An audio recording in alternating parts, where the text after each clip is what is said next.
দর্শক, ৭১ প্রশ্নে জাতীয় নাগরিক কমিটি বা এনসিপি তাদের অবস্থান স্পষ্ট করার চেষ্টা করছে। পজিটিভ দিক থেকে এটি অবশ্যই ভালো দিক, দেরিতে হলেও তারা উপলব্ধি করছে। তবে সেই বিষয়টি এখনও তারা শক্তভাবে আমাদের সামনে উপস্থাপন করতে পারেনি। মানুষের মধ্যে নানান ধরনের প্রশ্ন রয়েছে, এগুলো কৌশল কিনা। জামায়াতে ইসলামী এবং জাতীয় নাগরিক কমিটির মধ্যকার দ্বন্দ্ব বিভাজন সেগুলো স্পষ্ট হয়ে উঠছে এই একই ইস্যুতে আমাদের সামনে, যখন কিনা আওয়ামী লীগকে গণহত্যা এবং মানবতা বিরোধী অপরাধের দায়ে দলের সব ধরনের কার্যক্রম সাময়িকভাবে নিষিদ্ধ করা হলো এবং বিচারিক প্রক্রিয়া শুরু করারও রোডম্যাপ ঘোষণা করা হলো সরকারের পক্ষ থেকে। ঠিক তখনই প্রশ্ন উঠেছে, সঙ্গত কারণেই মানবতা বিরোধী অপরাধের দায়ে আওয়ামী লীগের বিচার যদি হতে পারে, তাহলে কেন জামায়াতে ইসলামী নয়? এবং সেটি তো আরও ভয়ঙ্কর, কোথায় ৭১ আর কোথায় ২৪। খুব স্বাভাবিকভাবেই এই ইস্যুতে জাতীয় নাগরিক কমিটি তারাও জামাতকে তাদের অবস্থান স্পষ্ট করার আহ্বান জানিয়েছে। এবং এই যে দুই দলের মধ্যকার যে দ্বন্দ্ব, সেই জায়গা থেকে অনেকেই প্রশ্ন করছেন, ৭১কে ধারণ করতে গিয়ে এটি কোনো কৌশল অবলম্বন করছে জাতীয় নাগরিক কমিটি? আসলে কি তাদের মধ্যে আদর্শিক কোনো লড়াই শুরু হয়েছে, নাকি ক্ষমতার লড়াই? ক্ষমতা এককভাবে কেন্দ্রীভূত রাখার জন্য নিজেদের হাতে এই দ্বন্দ্বের উৎপত্তি কিনা কিংবা সৃষ্টি কিনা, সেই প্রশ্নগুলো উঠেছে। এবং সেই প্রশ্নের জায়গা থেকে অবশ্যই জাতীয় নাগরিক কমিটিকে তাদের আরও শক্ত অবস্থানে যেতে হবে। অনেকে বলছেন তারা খোলস বদল করছেন। কেন এই প্রশ্নগুলো উঠছে একটু বলি। জাতীয় নাগরিক কমিটির উদ্যোগে বা হাসনাত আবদুল্লাহদের আহ্বানে আওয়ামী লীগের নিষিদ্ধের দাবিতে যে ৩ দিনের আন্দোলন গত বৃহস্পতিবার থেকে শনিবার পর্যন্ত, শনিবার এবং শুক্রবারের জমায়েত বা মঞ্চে তাদের যে বক্তব্য, সেখানে অনেকগুলো তুমুল আপত্তিকর বিষয়ের অবতারণা ঘটেছে। সেখানে কোনো একটি পক্ষ স্লোগান দিয়েছে, নিজামীর বাংলায় শেখ হাসিনার ঠাঁই নাই, গোলাম আজমের বাংলায় আওয়ামী লীগের ঠাঁই নাই। আওয়ামী লীগের ঠাঁই হবে কি হবে না সেটি অন্য প্রশ্ন। কোন দুঃসাহসে নিজামীর বাংলায়, গোলাম আজমের বাংলায় অমক অমকের ঠাঁই নাই এই স্লোগানগুলো উচ্চারিত হয়। এবং সেখানে জাতীয় সঙ্গীত যখন এনসিপির উদ্যোগে পরিবেশনের উদ্যোগ নেওয়া হলো, সেখানে একটি পক্ষ নাকি শব্দটা বলতে চায় না, সেখানে একটি পক্ষ জাতীয় সঙ্গীত পরিবেশনের বিরোধিতা করেছিল। কত বড় দুঃসাহস এই বাংলাদেশে এখন এই পর্যায়ে এসে আমার জাতীয় সঙ্গীত গাওয়ার প্রকাশ্য বিরোধিতা করা হয়। সেই বিষয়টি এনসিপি নিজেরাই তাদের বিবৃতিতে নিয়ে এসেছে। তারা সোমবার একটি অফিসিয়াল বিবৃতি দিয়েছে গণমাধ্যমে, এবং সেখানে তারা ৭১ গণহত্যায় সহযোগিতায় অভিযুক্তদের সুস্পষ্ট রাজনৈতিক অবস্থান ব্যাখ্যা করার আহ্বান জানিয়েছে। সেখানে তারা বলছে যে, দেখুন কেন বলছিলাম যে অনেকে প্রশ্ন তুলছে যে এটি এনসিপির কৌশল কিনা, এই জন্যই প্রশ্ন উঠছে। তারা বলছে, বাংলাদেশের মানুষের ঐতিহাসিক সংগ্রামের অধ্যায়গুলো ১৯৪৭, ১৯৭১ এবং ২০২৪-এর যথাযথ স্বীকৃতি এবং মর্যাদা বাংলাদেশের রাজনীতি করার পূর্ব শর্ত।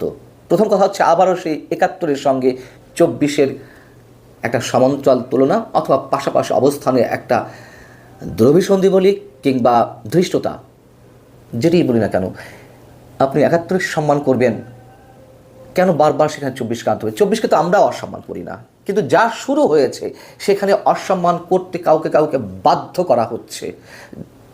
সিনিয়র সাংবাদিক, নিউ এজের সম্পাদক নুরুল কবির, তিনি তো বলেছেন যে এই সন্তানদের প্রতি আমাদের স্নেহ ছিল, তারা যেভাবে সাহস দেখিয়েছে গণ আন্দোলন, গণ অভ্যুত্থানে, কিন্তু যখন তারা ৭১কে অস্বীকার করে, এর দায় কার? বিবৃতিতে আরও বলা হচ্ছে যে ৭১-এ যারা এই জনপদের মানুষের জনযুদ্ধের বিরুদ্ধে অবস্থান নিয়েছিল এবং যাদের বিরুদ্ধে গণহত্যায় সহযোগিতার অভিযোগ রয়েছে, আমরা চাই তারা নিজেদের সুস্পষ্ট রাজনৈতিক অবস্থান ব্যাখ্যা করে জাতীয় সমঝোতা এবং ঐক্যকে সুদৃঢ় করবেন এবং ২৪-এর অভ্যুত্থানকে, জন আকাঙ্ক্ষাকে বাস্তবায়নে সহযোগী হবেন। তারপর বলা হচ্ছে যে একটি পক্ষ সচেতনভাবে দলীয় স্লোগান এবং বাংলাদেশের জনগণের ঐতিহাসিক সংগ্রাম বিরোধী স্লোগান দিয়েছে। তার পরবর্তীতে বলা হচ্ছে, আন্দোলনকারীরা জাতীয় সঙ্গীত পরিবেশনের সময় একটি পক্ষ আপত্তি জানালেও তারা দৃঢ়তার সঙ্গে জাতীয় সঙ্গীত পরিবেশন করেছে। এখান থেকে প্রশ্ন উঠছে যে এখনও পর্যন্ত তাদের কথাবার্তায় নানান ধরনের ধূম্রজালের সৃষ্টি হচ্ছে। ২৪কে সম্মান করেন, 24কে ধারণ করেন, সব কিছু ঠিক আছে। 71-এর সঙ্গে অন্য কোনো কিছুর তুলনা চলতে পারে না। স্পষ্ট কথা, স্পষ্ট কথা। এর মধ্যে কোনো ইফ, বাট, যদি, কিন্তু এসব ধরনের কিছু থাকতে পারে না। এবং তারা নিজেরাই বলছে যে একটি পক্ষ জাতীয় সঙ্গীত পরিবেশনার বিরোধিতা করেছিল, তাহলে এত সহজে সেই পক্ষকে ছেড়ে দেওয়া হলো কেন? সেই পক্ষের সঙ্গে কেন এত সহজেই গলায় গলায় ভাব করে কেন একসাথে শেখ হাসিনার বিরুদ্ধে স্লোগান তোলা হয়, যেখানে আমার অস্তিত্বের বিরুদ্ধে তারা অবস্থান নেওয়ার সুযোগ পায়? এবং এই ধরনের ঘটনা আমরা এর আগেও দেখেছি। মাহফুজ আলম তিনি নিজেও নতুন করে জামাতের বিরুদ্ধে কথা বলেছেন, ইঙ্গিতপূর্ণ কথা বলেছেন, এবং